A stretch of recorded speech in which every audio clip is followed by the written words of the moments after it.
Why hello there, viewer. We have quite a few questions in this week's poll, the Compost Lowlands, about 40 of them, I think 44.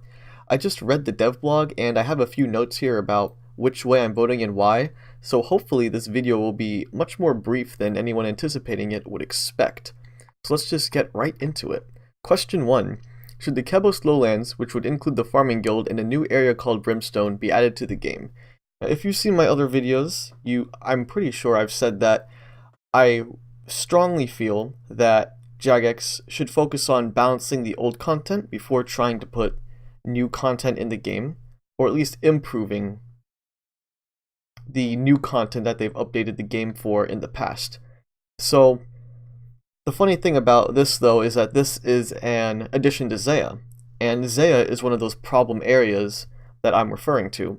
So in a way they kind of forced my hand to say, hey, we know Zaya is an issue, so if you really want to improve Zaya, then you gotta vote for this. And I'm like, they get me there, because Zaya really needs to be filled out by stuff, and technically, this question, the Compost Lowlands and the Farming Guild and Brimstone and whatnot, that would technically be helping Zaya feel more fleshed out. So they they forced my hand to vote in favor of this question. So yes. Question 2. If the Compost Lowlands are added to the game, should the Farming Guild include the 3 tiers as described in the dev blog? The first tier would require 45 farming, the second would require 65 farming, and the third would require 85 farming. Actually, I would vote no in this question because I feel that in the dev blog, they lumped so much of that together, and they didn't create enough questions that specified each thing that they proposed. So I'm just voting no purely because, well, mostly because they lump a lot of things together in this one question, as well as a few things that are actually being polled themselves. Question 3. If the Farming Guild is added to the game, should the second tier of the guild include a herb patch? Or herb patch, if I want to pronounce it like an American. I would vote no to this as well because, like, herb runs are... I think daily scape is not a good thing. I don't want daily scape and old school RuneScape. Even if it's like hourly scape or weekly scape, I don't like daily scape.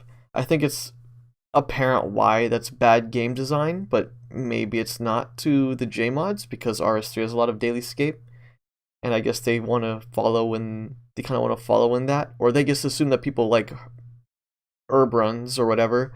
But at least as far as I am aware, herb runs are not efficient for money making, even if you're playing a solo account. And I don't want there to be enough herb patches that it becomes efficient to do the herb patches daily, or however long it takes for them to cycle. And I don't know at what point adding herb patches would make that efficient, but I don't want to feel like I wouldn't want to feel like I'm missing out because I'm not doing the herb patches. I don't want to feel compulsed to do farm runs. Even though I don't play, I mean, like, I wouldn't want to feel if I did play. So I'd vote no to this.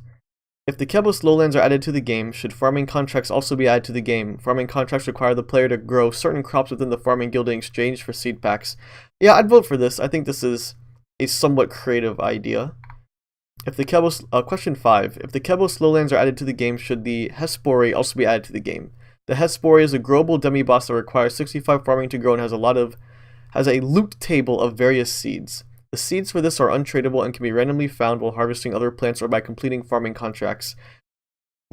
I'm kind of skeptical about how the boss is handled. I'd still vote yes, because I think there's potential there, but I know on the Twitch Q&A, when they were asked about this boss, they said that it would require a variety of skills to defeat. Mostly farming, but also other skills. They don't specify this in this question, but maybe they didn't mean to reveal that, or that was a new reveal on the Q&A that they didn't intend to reveal in the dev blog. So I would still vote yes for this. I think it has potential. It's a good thing though that they pull the rewards separately, otherwise I would have voted no because I do object to some of the rewards.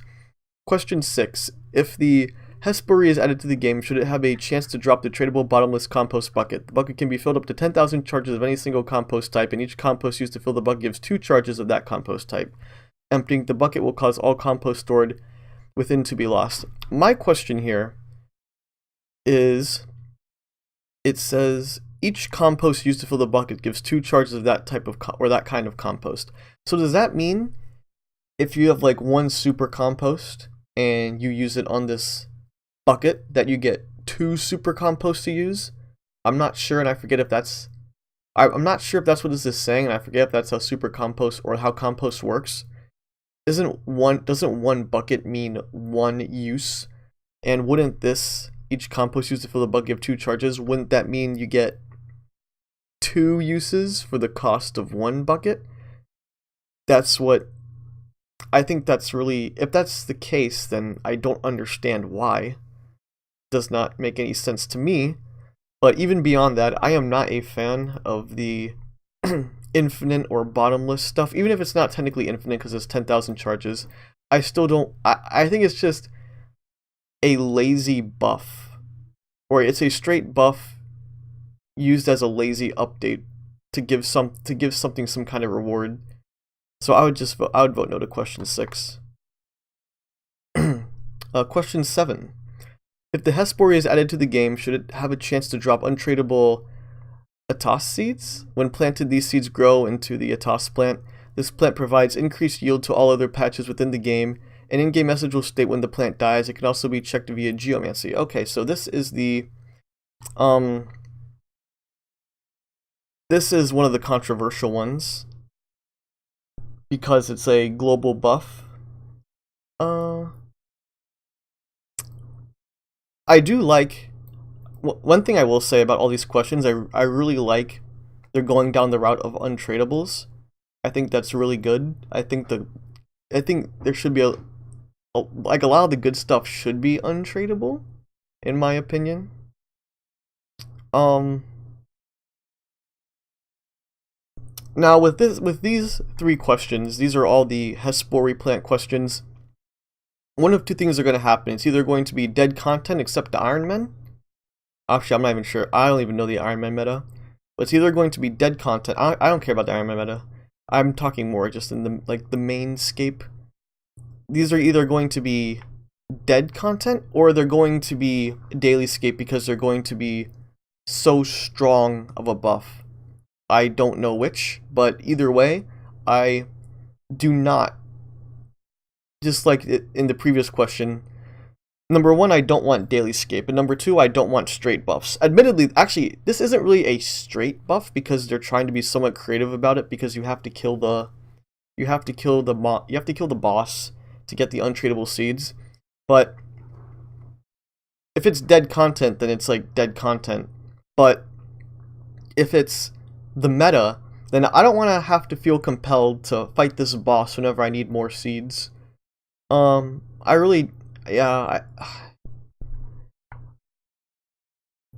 these seeds rare? I can't remember, but if I kind of see this as being dead content. I could be wrong, but still, I'm still voting no. Just in if it's dead content, then Jagex will try to buff it. And if they buff it, they'll try to make it in a place where it's worth it to do for probably Iron Man and non-Iron Man. And I don't want even if it's not daily killing the boss, I don't want to feel compelled to fight this boss in order to be more efficient with my farming. I think I'm just going to, even if that's like a few times a week, I'm still going to call it, for the sake of this video, dailyscape. So I would vote no to questions 7, 8, and 9 for all the same reason.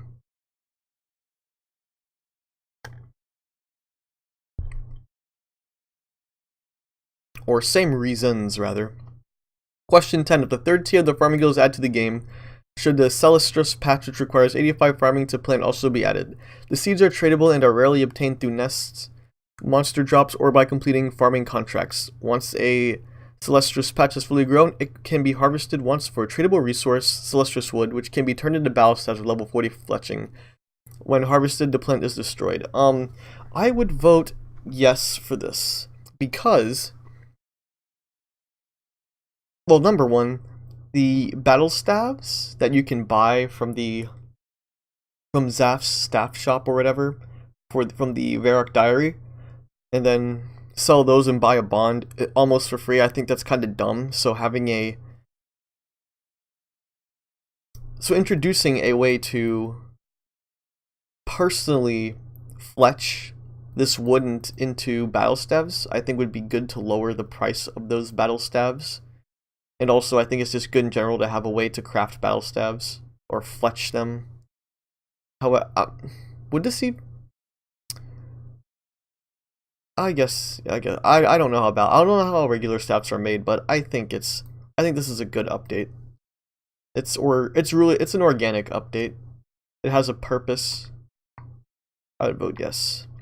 Question 11. If the third tier of the farming guild is added to the game, should the redwood patch, which requires 90 farming to plant, also be added? The seeds are tradable and rarely obtained through nests, monster drops, or by completing farming contracts. Once fully grown, the redwood patch turns into a redwood tree and can be cut down for logs and woodcutting experience. I would certainly vote no. Number one, because they didn't specify the XP rate that you would get for cutting down the redwood tree, or even by farming it. It didn't even mention any farming XP, I don't think. But isn't that how it goes when you inspect the tree or whatever, you get XP? Yeah, they did not specify any XP, which is an immediate red flag, because I really don't trust them to come up with a balanced XP rate. And if the XP rate is so high that it's worth doing, it's just a straight buff for no reason with using a different tree, with using redwoods, it's just like adding another patch. That's all. Assuming that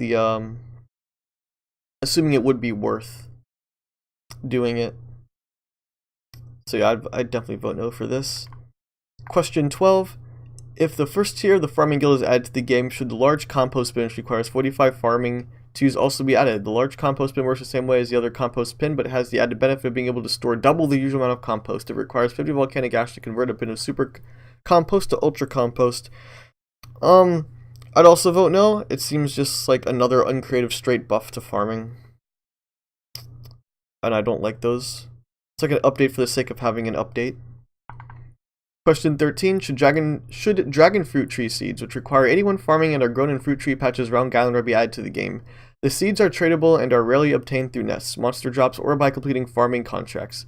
Dragon fruit can be eaten to heal 10 hit points or baked into dragon fruit pies at 73 cooking, which heal 10 hit points per serving and provide a temporary fletching boost of +4. 10 dragon fruit can also be squeezed into a vial to make tradable bottled dragon breath, which fully charges a dragon fire shield and similar shields, minus the ancient wyvern shield. I think this latter part is cool, but I don't like, but I think it's interesting how they don't mention the XP rate in the question, and they also don't mention, like, if I'm correct, the dev blog says it gives 17k XP, farming XP, whereas the best fruit tree right now, the palm tree, would give, or does give 10k XP. So having this dragon fruit tree with 17k XP would be quite a considerable buff.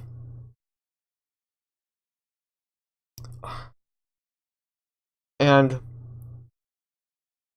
my least favorite skill in old school is farming, because it's the daily scape skill. If old school were launched and farming was removed from the game, I would not complain at all. Well, maybe I would complain, because then it'd be like a precedent that Jagex can make massive changes to old school RuneScape, but considering that they've already done that, I wouldn't mind if they had just removed farming in hindsight. But that doesn't mean I want farming to be an easy skill. It should still be, there should still be achievement in doing farming, And what many of the updates to the farming guild, or many of the updates that the farming guild will bring along with it, based on the way people are voting, will massively reduce the amount of achievement one can attain doing the farming skill. Which is a problem kind of to skillers, because the whole reason why skillers skill is because they have a goal that for competitive reasons. Maybe I shouldn't explain why.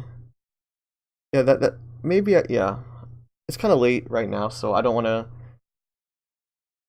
think about how to articulate why skillers enjoy the game, but in the most basic way to put it, skillers like skilling because there's achievement involved, and the less achievement there is to be had, the less involved skillers will want to be with the game. And I think the dragon fruit tree seeds do a lot to make farming less desirable as something that one may want to pursue achieving. So that is the chief reason why I'm voting no. If they lowered the XP rate, though, to something a lot closer to palm trees, and they had this effect, this dragon fruit pie effect or whatever, then I would vote yes. But the XP rate is way too high, and I think it's kind of dishonest of them not to include the XP rate in the question, at least the XP rate. What they should do is they should include the XP rate, and then they should also include next to it the then second highest, now current highest XP rate of fruit trees. Alright, question 14. If the Hesper tree is added, to the game, should white lily seeds, which require 58 farming and are grown in flower patches around Galanor, also be added to the game? These seeds are only dropped by the Hesper, but they are tradable when fully grown. A flower patch with white lily in it will protect all types of crops in adjacent allotment patches. I don't know how overpowered this would be, honestly, but I just don't like how they're tradable. So I'm voting no, I would vote no, just to say how I would like these kinds of things to be untradable.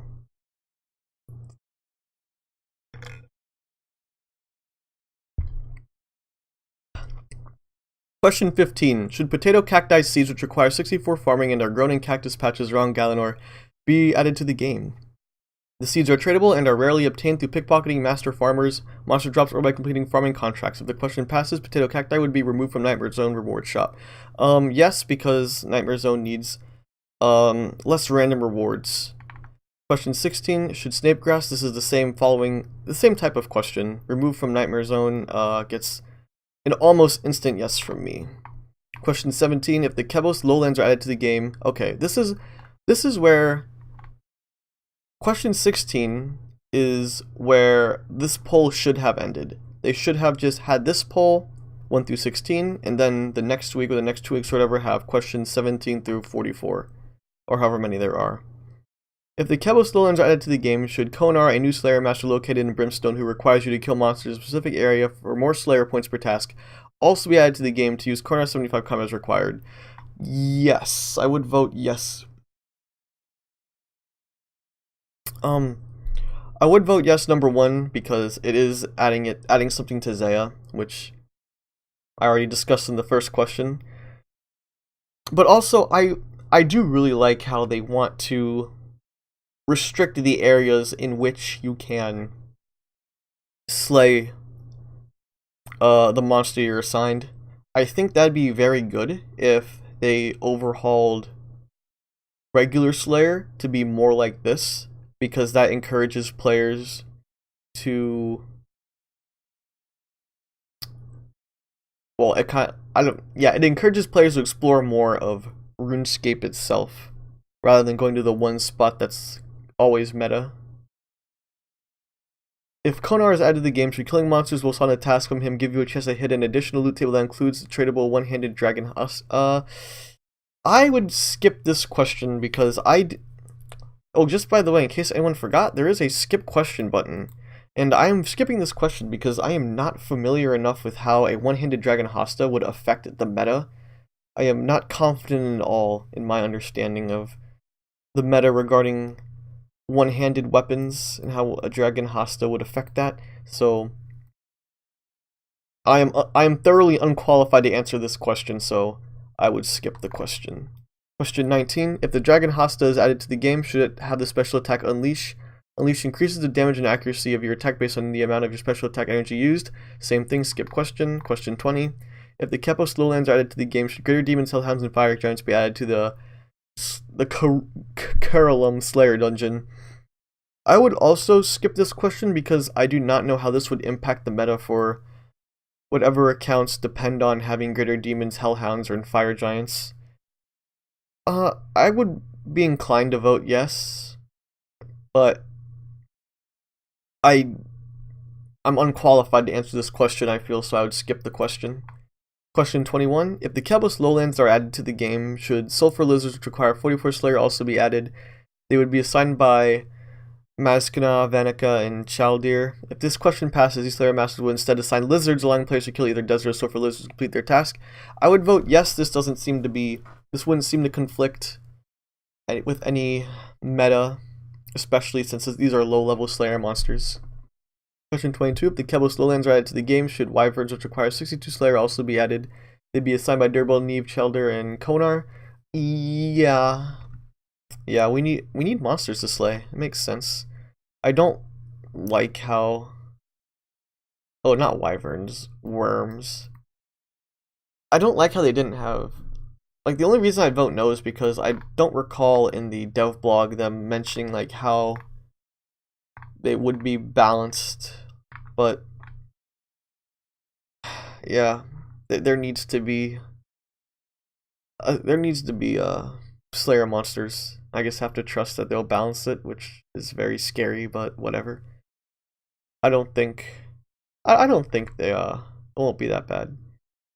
If worms are added to the game, should they have a very rare chance to drop the Dragon Sword and Dragon Harpoon? Previously within the Chambers of Xeric, both the Dragon Sword and Dragon Harpoon would be removed from Chambers of Xeric loot table. The drop rates of all remaining Chambers of Xeric items, including the pet, would not be impacted. Yes, because it's decentralizing rare items, so yes, I'd vote yes to this, absolutely.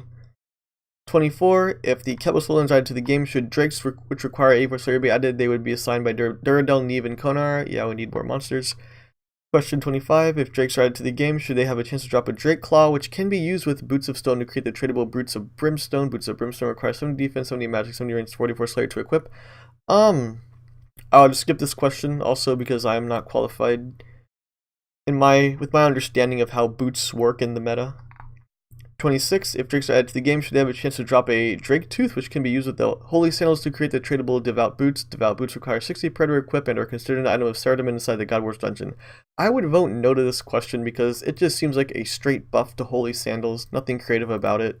Just a really lazy way of trying to make a drop useful, or trying to add a drop to someone's to some monster's drop table. 27. If the Compost lowlands and Konar are added to the game, should Hydras, which require 95 Slayer, also be added? It would be assigned exclusively by Konar. They would be located within task only and non-task only areas of the new Slayer dungeon. I will vote yes because I know we need monsters, but I really don't like the concept of task only areas. It just seems so inorganic, and especially anti-old school. Like, the whole point of Slayer, I guess lore-wise, would be you're slaying these... You want to get rid of these nasty creatures or whatever, nasty monsters. But then when you delegate, like, a task only... It just doesn't make sense. It's just catering to the highest degree. Like, you're not entitled... This may be a minority opinion in the high-level community, but you're not entitled to monsters. You're not entitled to the max XP rate when it comes to competing with other players, and a task only just caters to that. And I really don't like task only, but I still would vote yes because we need Slayer monsters. Question 28. If Hydras are added to the game, should they have a chance to drop Eye of the Hydra, Fang of the Hydra, and Heart of the Hydra? When combined, these pieces form the tradable Brimstone Ring. The ring has no requirements to equip and has a 1/4 chance with each spell cast to ignore 10%, sorry, not 100%, 10% of your opponent's total magic defense. The ring cannot be imbued. Each ring piece is dropped in order, meaning you cannot gain multiple pieces until the Brimstone Ring has been fully created. I would skip this question also for the same reasons as before. I am not qualified in my understanding of how this would impact the meta to vote yes or no. But apparently 95% of 96% of other people are. So glad we have them.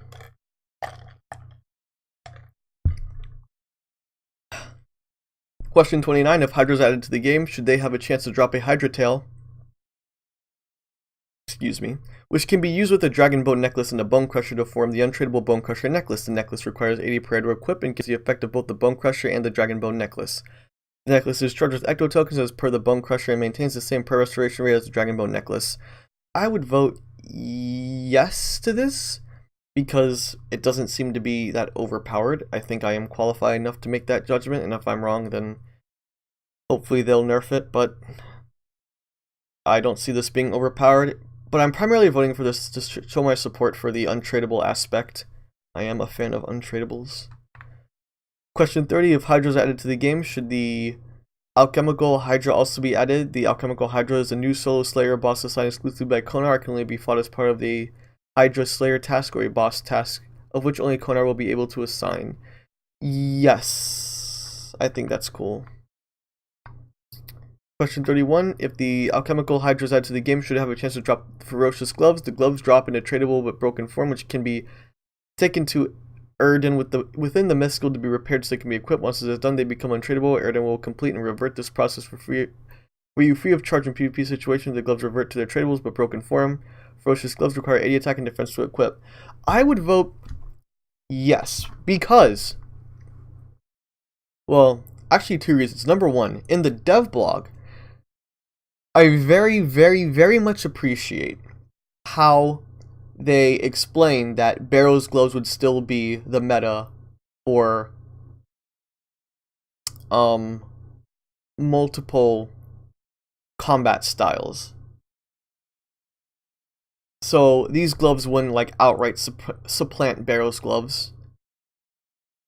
And I do really appreciate the links they go to not make these gloves super accessible.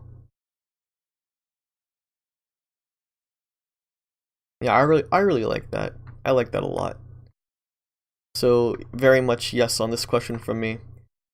Question 32. If the Alchemical Hydra is added to the game, should it have a chance to drop a Hydra Claw, which can be combined with a Zamorak and Hasta to form the tradable one-handed Dragon Hunter Lance. The lance requires 70 attack to equip and has the added effect of 20% increased accuracy and damage against dragon creatures, though it loses its defensive capabilities and some of its offensive capabilities during its creation.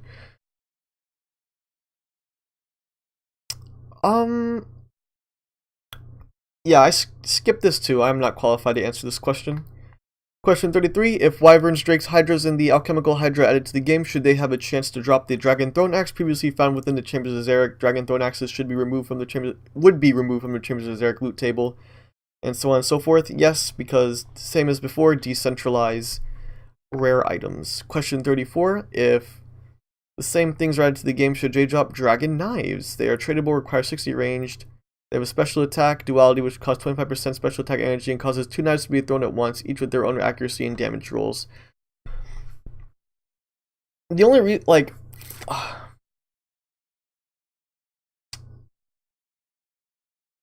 the only reason I feel that I'm qualified to answer this question is because there's no way this can be more OP than Blowpipe, so I would vote yes.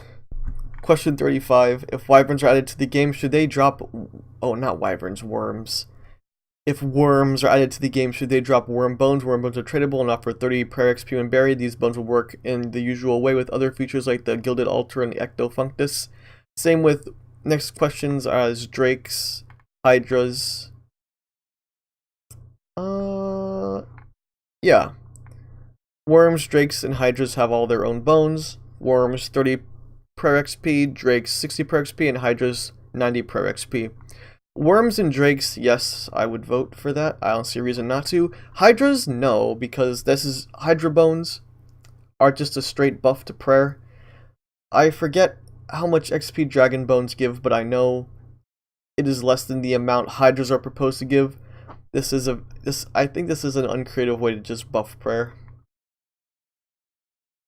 Question 38. If the Compost lowlands are added to the game, should a single off-task lizardman shaman area in the mulch which requires 100% chasing in favor also be added?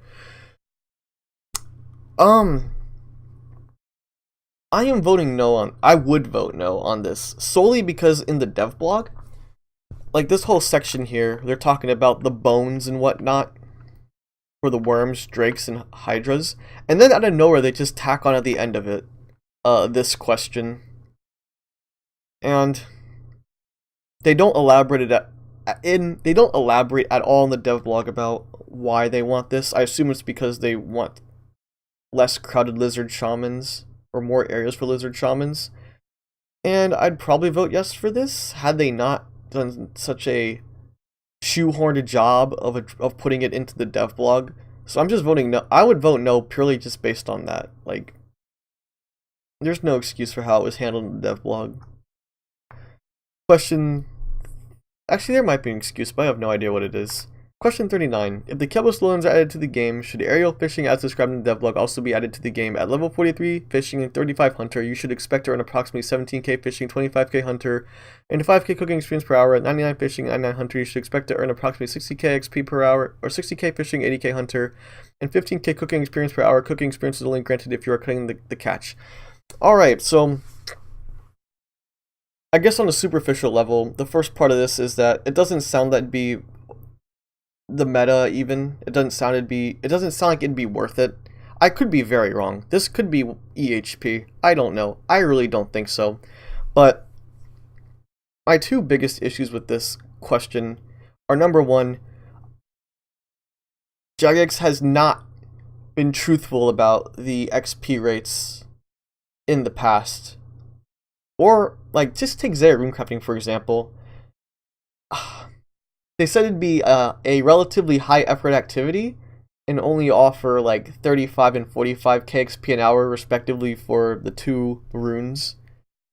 But it ended up being like incredibly AFK and 45 and 54k XP per hour or something like that, I forget. So, number one, I guess, actually, it's not two reasons why I'm going to vote no to this. It's one reason. It says I don't trust Jagex to balance the content.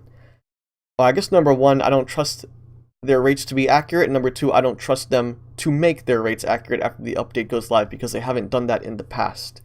The only time I can recall they've done that, I'm sure they've done it more than once. But when Zaya was initially released, there was this really overpowered thieving method that they patched really quickly. But they didn't intend for that to be a viable training method. But they intend for this to be a viable training method.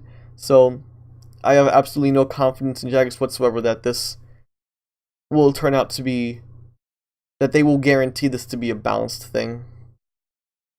So I would vote no to this.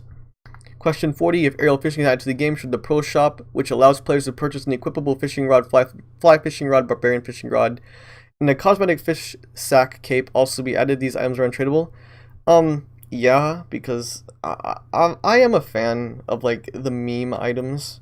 I guess these aren't all meme items, but cosmetic untradables, yeah, I'm a fan. Especially in Zaya, because they give Zaya, I think, a little more character, or a little more spunk. Question 41. If aerial fishing is added to the game, should there be a chance to get the extremely rare golden tench? This is a fish that can be equipped in the hands and has no stats. It is not tradable.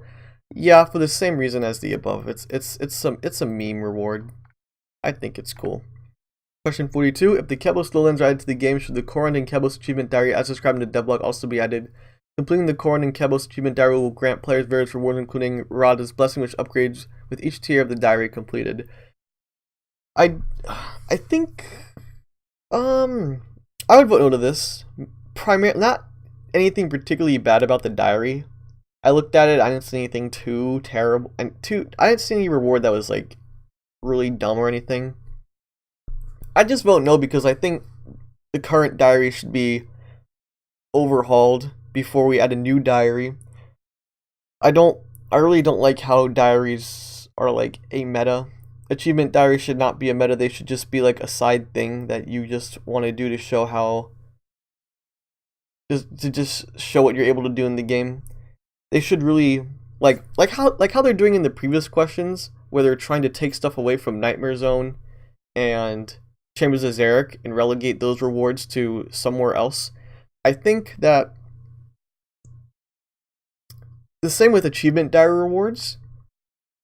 At least the ones that are metas that are locked behind the diaries, those rewards should be relegated to some other activity that is related to the meta that is trying to be unlocked. Like for example, the Karamja Elite Diary, you need 91 rune crafting in order to do the Brimhaven Agility Arena efficiently. It does not make sense, but and it discourages people from doing Brimhaven, which is a shame because I really like Brimhaven. I think other people would too. But like, you know, rooftops are so easy and accessible and they're not locked behind diaries. I really don't like how I really don't like the way diaries are being handled, so I'd vote no just in protest to that, or at least in advocation of having the old diaries revamped before adding a new one. Question 43, if the Compost lowlands are added to the game, should the Forsaken Tower, a brand new novice quest that further develops on the story of the Houses of Cornell, be added? Yes, I will pretty much always vote yes for quests, even though I don't like quests.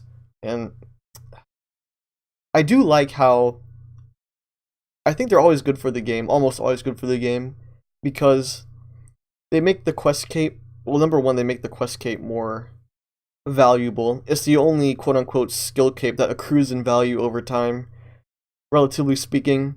And number two, it's just good to have more, I think it's generally good to have more lore, especially in Zaya. Also, I know the quests give favor, and that's how favor should have been handled before. Just do a bunch of quests to get favor, so I am totally in favor of Zaya quests. I really like Zaya quests. I don't care what the story is about. They're trying to flesh out Zaya, and quests are a great way to do it. Same thing with question 44. This video was, not 40 minutes long, longer than I expected, but there were a lot of questions. So I hope you all watching enjoyed this video. I hope to make more in the future. I'm sure there will be more with all the Runefest reveals. I really don't think they're going to have a bigger poll than this because they packed a lot into this poll. But it was fun. I enjoyed it. I hope y'all enjoyed it too. Hope to see you next time.